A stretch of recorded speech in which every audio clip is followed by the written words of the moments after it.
Bueno, como le decía hace unos minutos, podemos también clasificar el tipo de especies en las comunidades. Es decir, ya sabemos que las comunidades están constituidas por un conjunto de poblaciones y esas comunidades, digamos, de alguna u otra manera, las especies que hacen parte de esas comunidades están clasificadas de alguna u otra manera dependiendo de su procedencia.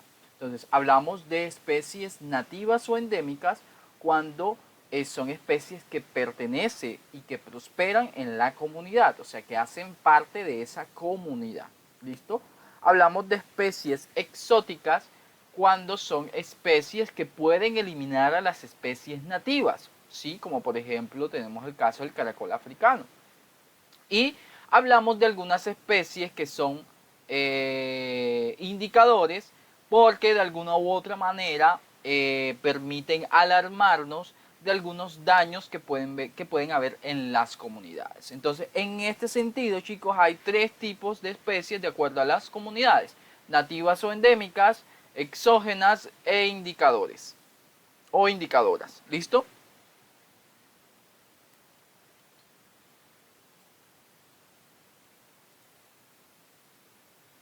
También existen las especies claves, que son especies que son fundamental para algunos procesos biológicos, tales como por ejemplo las abejas, que son claves para el proceso de polinización que garantiza la seguridad alimentaria de nosotros como seres humanos. Se consideran especies claves cuando su eliminación de alguna manera altera la estructura de la comunidad. Hablamos también de especies fundadoras cuando puede mejorar su hábitat o cuando estas mejoran el hábitat y benefician a otras especies. Y hablamos de especies sombrilla cuando su conservación implica la conservación de otro tipo de especies, como por ejemplo la del jaguar. La conservación del jaguar implica la conservación de otras especies debido a que el jaguar es una especie depredadora carnívora y que se alimenta básicamente de proteína animal y que pues requiere pues que exista, digamos, una disponibilidad de recursos para garantizar no solamente su conservación sino su desarrollo y reproducción como especie, ¿cierto? Por otro lado, las interacciones entre especies pueden generar diferentes relaciones, ¿verdad? La mayoría basadas en relaciones de competencia, ¿sí? Cuando especies compiten por algunos recursos que son muy limitados y se adaptan al medio a fin de poder de alguna u otra manera reproducirse o evitar a la competencia. Hablamos de especies de depredadoras cuando especies de otras comunidades se alimentan directamente o de partes de especies de otras comunidades o de organismos vivos, y que pueden ser beneficiadas como una especie de presa, por decirlo de alguna manera. Y tenemos las relaciones parasitistas cuando una especie, que básicamente es el parásito, se alimenta de otra especie en calidad de hospedero y vive sobre la especie o dentro de la especie alimentándose de ella, ¿cierto? Tenemos otra interacción que es la mutualista, y es cuando existen interacciones entre dos especies que son beneficiosas o que resultan beneficiosas para ambas. Dentro de esas tenemos, por ejemplo, las relaciones que tienen las ovejas con las flores, que las ayudan a su polinización y a su vez estas se alimentan de las flores para crear la miel, ¿verdad? Utilizan los azúcares presentes en las flores, básicamente es no me acuerdo muy bien del nombre, pero digamos que los azúcares presentes en ella, y esta a su vez al ir visitando de entre planta y planta, pues del polen que queda atrapado en sus patas o en sus alas, pues los deposita en las otras flores y generan todo ese proceso de polinización, ¿cierto? Y también tenemos el comensalismo, que es cuando una especie beneficia a otra y genera un mismo efecto si la otra está sobre la otra, por decirlo de alguna manera. ¿Sí? Entonces hemos visto el caso, por ejemplo, de algunas especies arbóreas de arbustos, perdón, que se reproducen dentro de los árboles o encima de los árboles, generando todo este comensalismo y utilizando la celulosa para alimentarse, ¿verdad? Y se benefician de esa especie de esa manera, ¿sí? La dinámica de población y la capacidad de carga. Listo. Cuando hablamos de dinámica de población, hablamos de la manera en cómo las poblaciones se reproducen, conviven, cohabitan, ¿verdad? Para reproducirse y mantenerse. Y cuando hablamos de capacidad de carga, hablamos de la capacidad que tiene el mismo ecosistema para soportar esa cantidad de especies, comunidades, poblaciones que están presentes en ese territorio o en esa porción de terreno, ¿sí? Cuando hablamos de dinámica de población, hablamos de nacimientos, hablamos de muertes, hablamos de migración, porque de alguna u otra manera todo esto influye en el tamaño de la población.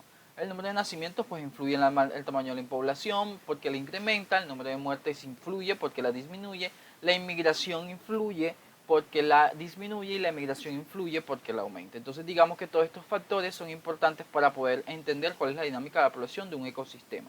Cuando hablamos del potencial biótico, hablamos de la capacidad de crecimiento que puede tener esa población teniendo en cuenta sus características, digamos, de número de especies, digamos, en edad reproductiva y los números de ciclos en los cuales la especie se puede llegar a reproducir en un tiempo dado.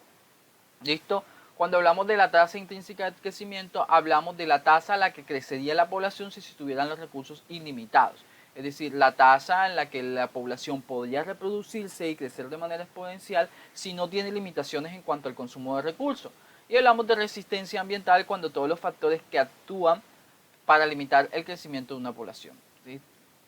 Resistencia, digamos, cuando todos los factores que hacen parte de ese ecosistema, de ese ambiente, por decirlo de alguna manera, limitan el crecimiento de la población a partir de la resistencia a los recursos. Es decir, hay menos recursos y por tanto limita el crecimiento de esa población porque hay recursos limitados. Entonces, cuando hablamos de potencial biótico y resistencia ambiental, hablamos de la capacidad de carga. Es muy importante que lo tengamos en cuenta. Cuando hablamos de potencial biótico más resistencia ambiental, hablamos de la capacidad de carga. Y la capacidad de carga no es más que la capacidad de crecimiento que tiene una población. La capacidad de carga no es más que la capacidad que tiene un ecosistema para soportar una población de acuerdo a unos recursos que son limitados. ¿Listo? Y aquí hay un ejemplo de qué es la capacidad de carga, ¿sí? Es la población máxima que un hábitat puede mantener indefinidamente sin degradarse, ¿sí? Es decir, cuando los recursos son limitados, ¿sí? Porque para que exista degradación los recursos deben de ser ilimitados. ¿Sí? Entonces es un ejemplo claro y por aquí les dejo el enlace para que puedan ver este video que habla un poco más de qué es la capacidad de carga. Invito a que revisen su Moodle, allá está relacionado el video como capacidad de carga para que lo reproduzcan y se enteren un poquito más de qué hace referencia este concepto. ¿Listo? Por otro lado, es muy importante que tengamos en cuenta que pueden existir dos tipos de crecimiento, el crecimiento exponencial y el crecimiento logístico. Es decir, una comunidad puede crecer de manera exponencial o de manera logística. ¿Cuándo crece de manera exponencial? Cuando la curva en forma de J, cuando hay una curva en forma de J en donde las poblaciones son limitadas, pero varían de acuerdo a la disponibilidad de recursos. ¿Sí? Ahorita les muestro un ejemplo. Cuando hay un crecimiento logístico, cuando la curva está en forma de S, ¿sí? Y el crecimiento exponencial seguido de una disminución leve del crecimiento hasta que su tamaño se nivela. ¿Listo? Entonces, veamos un ejemplo de una curva de crecimiento exponencial y de crecimiento logístico para que podamos entender cómo pueden crecer las poblaciones. ¿Listo? ¿Qué diferencia hay entre un crecimiento exponencial y un crecimiento logístico? Fácil. La curva del crecimiento logístico decrece y otra vez vuelve a crecer de manera exponencial. Y ese crecimiento logístico se da porque hay una redistribución de especies por algún factor limitante. Cuando hay un crecimiento exponencial, cuando el crecimiento de la población es creciente y va creciendo porque hay recursos ilimitados, ¿sí? Y porque no hay límite en la disponibilidad de recursos. Aquí está un claro ejemplo de una, digamos, crecimiento logístico y un crecimiento exponencial. Si acá hablamos de un crecimiento exponencial, si se pueden dar cuenta, aquí hay un crecimiento exponencial, ¿verdad? Hay un crecimiento de población de una especie en un tiempo dado de acuerdo a los factores biológicos o al potencial biótico que puede tener la misma especie. Cuando llega un momento dado, la capacidad de carga del mismo ecosistema hace que exista un decrecimiento en forma de S, que es lo que se conoce en este caso como un crecimiento logístico. ¿Listo?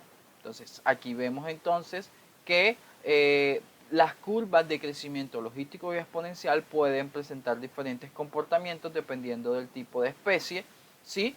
Y por acá podemos ver entonces que aquí hay un crecimiento exponencial, ¿cierto? Y aquí hay un decrecimiento o un colapso de la especie, ¿sí? Y aquí podemos ver entonces la capacidad de carga, que es la curva K que vemos acá, que podría ser entonces denominada como la capacidad de carga. Sostenibilidad de la biodiversidad. Oiga, ¿cómo podemos hacer que la biodiversidad sea sostenible en este sentido? Indispensable que tengamos claro, y disculpen allí que me haya salido de la presentación, yo creo que ya con estas dos últimas láminas terminamos. Importante que tengamos claro que la biodiversidad o los índices de biodiversidad hoy día están siendo afectados por muchas actividades. Actividades que en su mayoría dependen de manera específica de lo que hacemos nosotros como sociedad, como seres humanos, como población, como comunidad de seres humanos. ¿Listo? Entonces hay aspectos que de alguna u otra manera están irrumpiendo o están limitando la biodiversidad o están alterando la manera en cómo los ecosistemas, las comunidades, las poblaciones que hacen parte de esos ecosistemas se interactúan entre sí, ¿sí? Generando alteraciones y destrucciones de ecosistemas. Por otro lado, las prácticas agrícolas, para nadie es un secreto, que cada vez la frontera agrícola se expande y al expandirse pues hay un cambio en los usos del suelo y hay un suelo que no está disponible para que muchas especies puedan desarrollar puedan utilizarlo como hábitat o desarrollar sus nidos o digamos su comunidad como tal. Entonces las prácticas agrícolas tienen mucho que ver con este tema de la biodiversidad. La caza y exterminio y explotación de animales, bueno, ahí es un secreto que hay muchas especies que son consideradas exóticas y que hay gente que compra esas especies para tenerlas en sus casas, para tenerlas enjauladas o simplemente para satisfacer su deseo pues, de tener alguna de estas especies de dominio. Por otro lado, también la introducción de las mismas especies, las mismas dinámicas ecológicas también están teniendo un impacto significativo por la biodiversidad. Un ejemplo de esto es el pez león en las islas de San Andrés, que está, digamos, acabando un poco con la biodiversidad marina de Seaflower debido a que es un depredador, que no es un depredador que no tiene depredador. Entonces es muy importante que también analicemos un poco este tipo de migraciones y cómo estas migraciones cambian un poco la cadena trófica de algunos ecosistemas que son sensibles y estratégicos y estos a su vez cambian un poco la dinámica económica de algunas poblaciones que dependen de manera específica, por ejemplo, de la pesca industrial o de la pesca artesanal. La contaminación del agua y del aire es otro factor que ha tenido gran importancia en este sentido. La contaminación de los cuerpos de agua superficiales cada vez genera mayor preocupación debido a que esto tiene un impacto directo sobre la biodiversidad acuática y marina, y la contaminación del aire pues cada vez también tiene un impacto significativo por todos estos temas de lluvias ácidas, calentamiento global, que tiene un impacto significativo sobre las especies de fauna y flora, y que el llamado hoy día es que podamos de alguna u otra manera tomar riendas en el asunto, digamos, eh, no sé, introducir buenas prácticas en algunas actividades tan cotidianas que hacemos nosotros en casa y que inclusive se hace a nivel industrial y comercial, que pueden de alguna u otra manera repercutir o tener una incidencia en estos temas de biodiversidad. Por último, el tema de la conservación biológica, pues es una disciplina que hoy día está en crisis y que provee de principios y herramientas para preservar esa biodiversidad, pues que tanto tenemos en nuestro país y que debemos de cuidar. Por allí les dejo en la plataforma un documental que se llama Magia Salvaje, Colombia Magia Salvaje. Se los voy a dejar por allí colgado para que lo vean, porque con base a eso van a desarrollar una actividad y básicamente hacer un ensayo crítico sobre el tema. ¿Listo? Entonces con esto termino, jóvenes. Nos vemos en una próxima ocasión.